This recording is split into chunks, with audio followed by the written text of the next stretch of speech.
நிதியவே 10 கோடி எடுத்து அங்க மல்டி லெவல் கார் பார்க்கிங் வந்து எந்த விதமான பொதுமக்களும் பக்தர்களும் கேட்கல.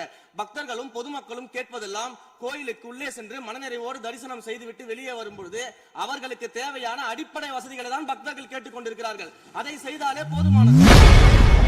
இன்று சட்டமன்றத்தில் பேசிய அமைச்சர் சேகர் பாபுவிற்கு அறநிலையத்துறை அமைச்சர் ரமேஷ் பதிலடி கொடுத்துள்ளார் என்பதை மாண்புமிகு அமைச்சர் அவர்களுக்கு இப்போது யார் அறிவுறுத்தி, ஒரு நிமிஷம், யார் அறிவுறுத்தி இந்த அரசாணையை வெளியிட்டிருக்கின்றாரோ அவர்தான் அப்பொழுது ஆணையாளராக இருந்தபோது இதே அறிவுறுத்தின் பெயரில் அரசாணையை வெளியிட்டிருக்கிறார் என்பதை பேரவைத் தலைவருக்கு, பேரவைத் தலைவர் வாயிலாக அமைச்சருக்கு தெரிவித்துக் கொள்கிறேன். மேலும் அவர் கூறுவதற்கு எனக்கு பாயிண்ட் ஆஃப் ஆர்டர்ல பதில் கூறுவதற்கு அனுமதிக்க வேண்டும். மாண்புமிகு பேரவைத் தலைவர் அவர்களே, குன்னூரில் இருக்கக்கூடிய அந்த விநாயகர் கோயிலுக்கு சொந்தமான இடத்துல மல்டி லெவல் கார் பார்க்கிங் அமைப்பதற்கு ஏற்கனவே அங்க இருக்கக்கூடிய நகராட்சி நிர்வாகம் ப்ரப்போசல் வழங்கிய போது அந்த நகராட்சி நிர்வாகத்திடம் நம்முடைய நிலத்தை குத்தகைக்கு கொடுத்து அதன் மூலமாக இருக்கக்கூடிய வருவாயை வைத்துக் கொண்டு நாம் முடிந்த வரையில் நம்முடைய கோயில்களுக்கு தேவையான அடிப்படை வசதிகளை நாம் செய்து கொடுக்கலாம். ஆனால் கோயில் நிதியவே 10 கோடி எடுத்து அங்க மல்டி லெவல் கார் பார்க்கிங் வந்து எந்த விதமான பொதுமக்களும் பக்தர்களும் கேட்கல. பக்தர்களும் பொதுமக்களும் கேட்பதெல்லாம் கோயிலுக்கு உள்ளே சென்று மனநிறைவோடு தரிசனம் செய்துவிட்டு வெளியே வரும்பொழுது அவர்களுக்கு தேவையான அடிப்படை வசதிகளை தான் பக்தர்கள் கேட்டுக்கொண்டிருக்கிறார்கள். அதை செய்தாலே போதுமானது. மாண்பு எதிர்கட்சி தலைவர் பேசுகிறீங்க.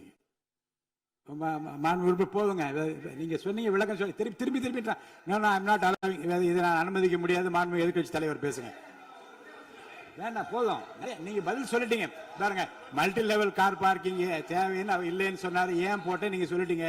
அதோட விவாதம் முடிந்தது. மாண்பு எதிர்கட்சி தலைவர் பேசுங்க. நீங்க திரும்ப எதுக்கு பாயிண்ட் பாடுற? இனிமே எதிர்கட்சியாளர் பேசி முடிக்கிற வரைக்கும் குறுக்கீடுகள் அவசியம் இருந்தால் அனுமதிப்பேன், அனுமதிக்க முடியாது. எதிர்கட்சி தலைவர் பேசலாம். ஒரு குற்றச்சாட்டு இல்ல, அவர் விளக்கம் தான் சொன்னார். என்ன குற்றச்சாட்டு சொன்னாரு? அவர் விளக்கம் சொல்லிட்டாரு. மாண்பு எதிர்கட்சி தலைவர் நீங்க பேசலாம். இனி மாண்பு எதிர்கட்சி தலைவர் பேசி முடிக்கிற வரைக்கும் எந்த குறுக்கீடுகளுக்கும் நான் அனுமதிக்க முடியாது. அவசியம் ஏற்பட்டால் விதிகள் உட்பட்டு அனுமதிக்க வேண்டிய உரிமை எனக்கு இருக்கிறது. இப்போது மாண்பு எதிர்கட்சி தலைவர் பேசலாம். சொல்லிட்டீங்க, நீங்க பதில் பாருங்க. அவர் சொன்ன உடனே நீங்க பதில் சொல்லிவிட்டீர்கள். குற்றச்சாட்டு அல்ல, விளக்கம் சொன்னார் அவரு.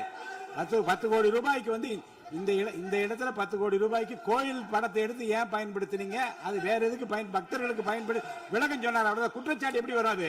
உங்க மேல குற்றச்சாட்டு வைக்கலையே, தவறா பயன்படுத்தினீங்க, அதுல தவறு நடந்து அவர் சொல்லலையே. அதை குற்றச்சாட்டாக எடுத்துக்கொள்ள முடியாது, விளக்கமாகத்தான் எடுத்துக்கொள்ள முடியும். மாண்புமிகு எதிர்க்கட்சி தலைவர் அவர்கள் பேசலாம்.